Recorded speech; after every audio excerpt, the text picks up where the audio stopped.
Allah Allah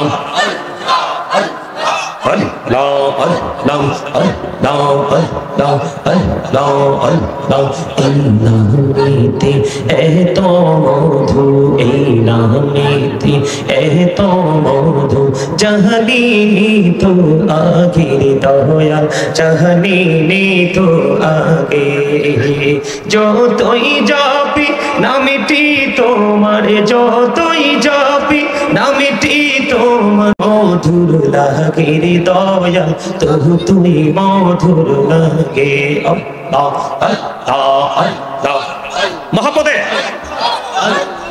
আল্লাহ আল্লাহ আল্লাহ আল্লাহ আল্লাহ আল্লাহ আল্লাহ আল্লাহ আল্লাহ আল্লাহ মাশাআল্লাহ আল্লাহ আল্লাহ আল্লাহ আল্লাহ আল্লাহ আল্লাহ আল্লাহ আল্লাহ আল্লাহ আল্লাহ আল্লাহ আল্লাহ আল্লাহ মাশাআল্লাহ আল্লাহ আল্লাহ আল্লাহ বিহি আর মাঝে এন্ডাহুদো বিহি আর মাঝে কিসের করো খেলা পিছের দিকে চাইয়া দেখো পিছের দিকে চাইয়া দেখো ডুবে যায় তোর বেদারে আল্লাহ আল্লাহ আল্লাহ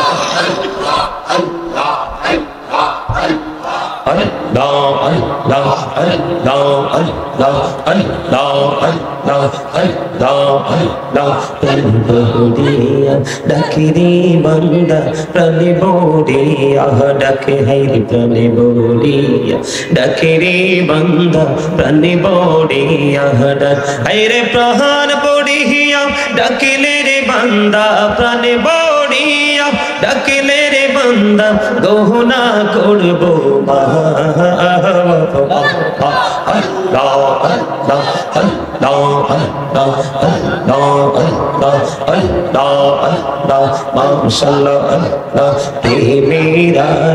কোহড়ে গো নবী মেহরাজে তিহি যাইয়া প্রেমেরা কোহড়ে গো নবী মেহরাজে তিহি যাইয়া দয়াল প্রভু দিলেন মেরাজ দয়াল প্রভু দিলেন মেরাজ মুমিনের লাগিয়া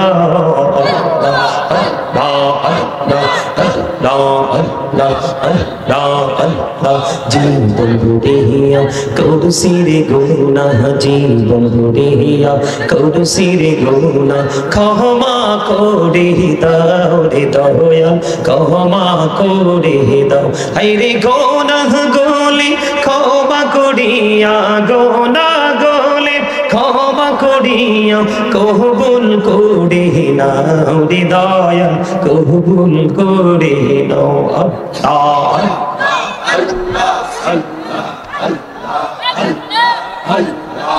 লা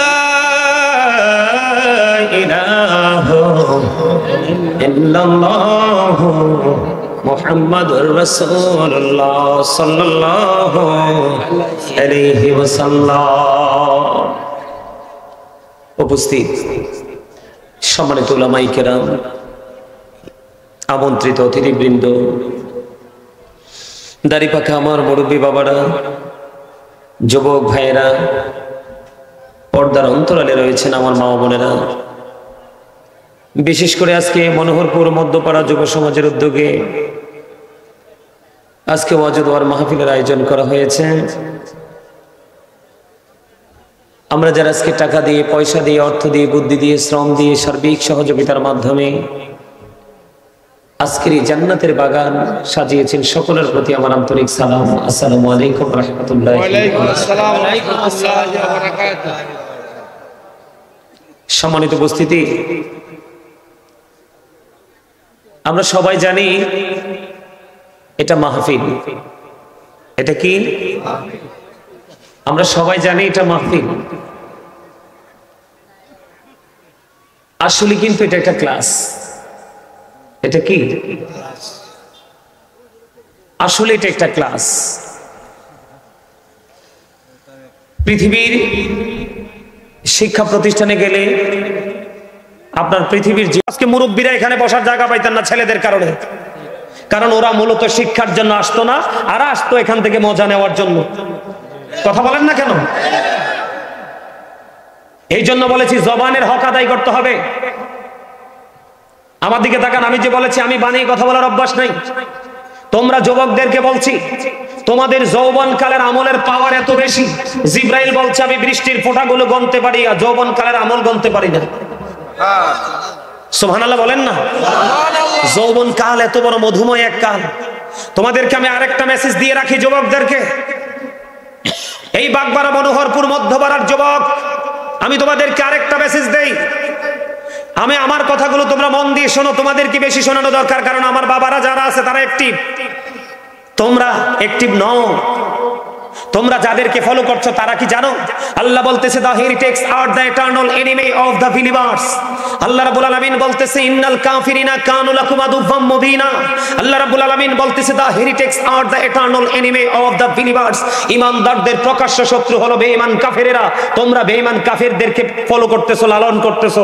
আল্লাহ বলতেছে ও বান্দারা তোমরা শুনে রাখো, উইদ্দাতিল কাফিরিন, আমি কাফেরদের জন্য জাহান্নাম বরাদ্দ করে রেখেছি। ও বন্ধু মনে রাখতে হবে, you have to go to hell। ওই কাফেরদেরকে চলে যেতে হবে, মাস্ট বি জাহান্নামে। তো তুমি যদি কোনো জাহান্নামীকে ফলো করো, তোমার ঠিকানা হবে কোথায়? জাহান্নাম। কথা বলো না ভাই, আমারে কি তোমরা শত্রু মনে করো? করো? আমি যে বলতে চেয়েছিলাম ঘুরে গেছি। আমার সিদ্ধান্ত ছিল একটা, কিন্তু আলোচনা পাল্টাইছি এই পরিবেশ দেখে। আমি অদম গুনাহগার, যেখানে যাই মানুষ দাঁড়াইও থাকতে পারে না। মানুষ আলোচনা শোনার জন্য তো বেশি আগ্রহ পোষণ করে। আমি আজকে আলোচনার হেডলাইন দিছি কি তোমরা তো জানো না। আল্লাহ রাব্বুল আলামিন বলেছেন ইয়া আইয়ুহাল্লাযীনা আমানু কু আনফুসাকুম ওয়া আহলিকুম নারা। আল্লাহ রাব্বুল আলামিন বলেছেন O believers, save yourself and your families from the fire. আল্লাহ ঈমানদারকে ডেকে বলেছে তুমি জাহান্নাম থেকে বাঁচো এবং তোমার পরিবারকেও বাঁচাও। আমার মিশন হলো আজকে আমি জাহান্নাম থেকে বাঁচবো এবং তোমাদেরকেও বাঁচার রাস্তা দেখিয়ে যাব। তোমরা কি আমার রাস্তা নিতে রাজি? সবাই যুবকরা হাত তুলে দেখাও, সোজা করে, সোজা করে। আল্লাহু আকবার।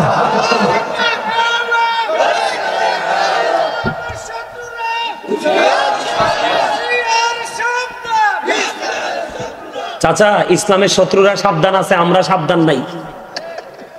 কি খারাপ কইছিনি? কিরে ভাই, আমি খারাপ বলছি? ইসলামের শত্রুরা আসলে তো সাবধান। বুঝো না তোমরা, মোবাইলের মধ্যে সব ইসলামের শত্রুরা ঢুকাই দিছে। তোমার আমার মুসলমানের কিচ্ছু নাই, আর তুমি আমি এটা নিয়েই পড়ে আছি। তাইলে ওরা সচেতন না? ওরা চালাক না? ইহুদি is very clever, very intelligent.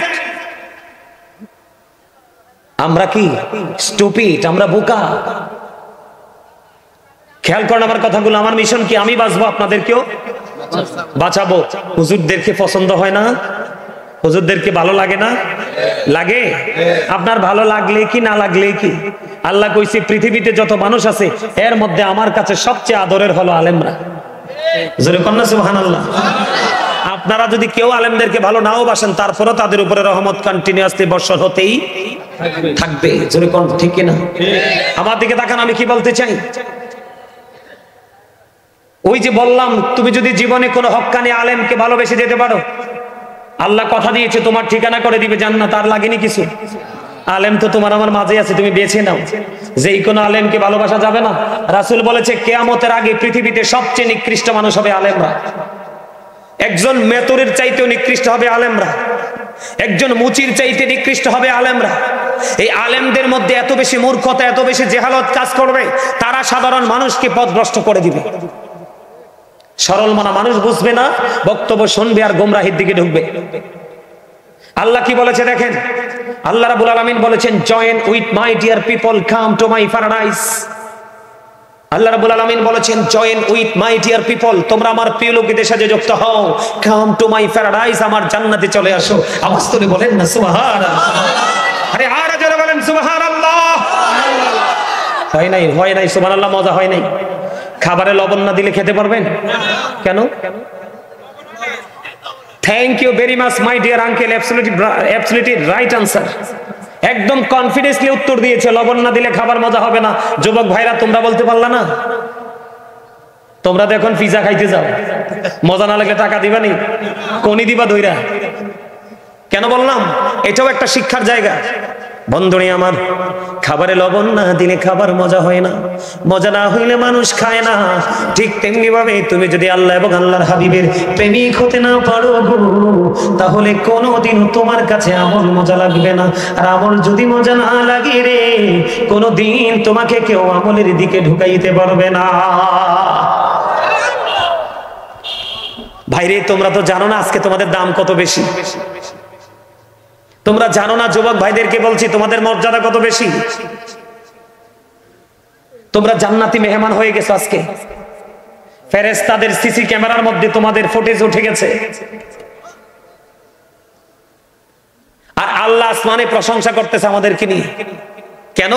আমাদেরকে বানানোর জন্য যখন আল্লাহ প্রস্তাব করেছিল, ফেরেশতাদের সাথে কথা বলেছিল, ফেরেশতারা আমাদেরকে বানাইতে না করছে।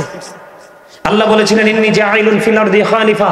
ফেরেশতা না, আল্লাহ তারা বানাইনি, মারামারি করব, কাজ্জা করব, ঝগড়া করব, তোমার গোলামি করবে না। আল্লাহকে থামো, ইন্নী আ'লামু মা লা তা'লামুন, আমি যা জানি তোমরা তা জানো না। তার মানে আমার সকল গোলাম নাফরমানি করবে না। তাই এই আল্লাহ যে বলেছে আমি যা জানি তোমরা তা জানো না, এই নিয়ামতের অধিকারী আপনারা সবাই। জোরে আরো জোরে সুবহানাল্লাহ, আরো জোরে, আরো জোরে। আপনারা খেয়াল করছেন নি, আমি বসার পর একটা টিস্যু নিয়ে এটাকে মুছছি, মাইক্রোফোনটাকে মুছছি, দেখছেন নি? অপারেটরকে দেখাইছি, ভাই দেখছেন নি কত ময়লা? খেয়াল করছেন নি বিষয়টা আসার পরে আপনারা যারা ছিলেন? কেন বললাম বন্ধু, এই যুগের মানুষের মধ্যে, কলিজার মধ্যে বন্ধু ময়লা ভরা। হাদিস শরীফের মধ্যে এসেছে, আপনার আমার প্রাণে নবী তিনি জানিয়ে দিয়েছে, বেশি বেশি করে তোমরা জিকির করো, কারণ জিকির করলে কলিজার ময়লা দূর হয়ে যায়। সায়েন্টিফিকরা বলেছে জিকির ইজ দ্য হার্ট মেডিসিন। জিকির হলো হার্টের ঔষধ। আপনি যত বেশি জিকির করবেন, হার্ট তত বেশি স্ট্রং হবে। একটা মানুষের হার্ট যত স্ট্রং, তিনি তত বেশি সুস্থ। আল্লাহ রাসূল বলছে, তোমরা যখন জিকির করো এমন ভাবে জিকির করো মানুষ দেখলে যেন পাগল বলে। মানে আপনারা যে জিকির করছেন মাশাআল্লাহ, আমি দেখে মনে হয় যে আমি ক্লান্ত হইয়া পড়ি। সব সময় লেখকের কথাগুলোকে ফলো করবেন। কি করবেন? কথাগুলোকে ফলো করবেন, কথার মধ্যে কি আছে। যিনি লেখক হয়েছে মনে করতে হবে আপনার চাইতে একটু ব্যতিক্রম। কথা বলে না কেন? পৃথিবীতে পড়ার লোকের অভাব নাই, কিন্তু লেখার লোকের যথেষ্ট অভাব, ঠিক কিনা বলেন? তাইলে তাকে আপনার দৃষ্টিতে সেলিব্রিটি মনে করতে হবে। কথা বলেন ঠিক না ঠিক? আমার আলোচনা কি আপনারা শুনতেছেন? কার জন্য দিছেন এটা? কারে দিছেন এটা? আচ্ছা, রাহান লাগ দিন, এটা ঠান্ডা হইলে কে খাইতো না, হিসন দিদি দেন। আর চা লাগ দিন, কফি লাগ দিন। মাশাআল্লাহ, বিউটিফুল স্মাইলিং। কারণ হচ্ছে হাসি হচ্ছে সুস্থ থাকার একটা অস্ত্র। আরে হাদিস শরীফ তো আমি বানাই বলছি না, আল্লাহ রাসূল একজন মানুষ সুস্থ থাকার জন্য যে অপশনগুলো দিয়েছে এর মধ্যে একটা হলো হাসি। আলহামদুলিল্লাহ। হাস্যোজ্জ্বল চেহারার মানুষ, হাস্যোজ্জ্বল মানুষ মনে করবেন ফ্রি। গোমরামুখী মানুষকে মনে করবেন একটু হার্ট, ঠিক কিনা বলেন? যেই মানুষটা গোমরা মুখে থাকে এটা বেশি হার্ট অ্যাটাক করে। আর যেটা ফ্রি থাকে, হাসি খুশি থাকে, মানুষের সাথে ফ্রি জীবন যাপন করে, রাসূল বলেছেন এটা হার্ট অ্যাটাক করবে না। সুবহানাল্লাহ বলেন না? হাসির কোনো বিকল্প নাই, তবে বেশি হাসা যাবে না। বেশি হাসলে আবার কালটা কি হয়ে যায়, মারা যায়। যেমন আমি এখন যখন বলছি আপনাদের এলাকার লাকসামের কথাই বলছি, ঠিক না বলেন? আই খাইতাম না চা, কইছি তো কইছি, তারা বেগুন মিলে হাসি দিলেন না কিনলে। এই যে হাসি, এই হাসি হচ্ছে সুস্থতার হাসি, পারফেক্ট বক্তব্যের সাথে। যখন হাসতে হবে তখন হাসবেন, যখন কান্নার প্রয়োজন কানবেন। কারণ কি জানেন বন্ধুরা?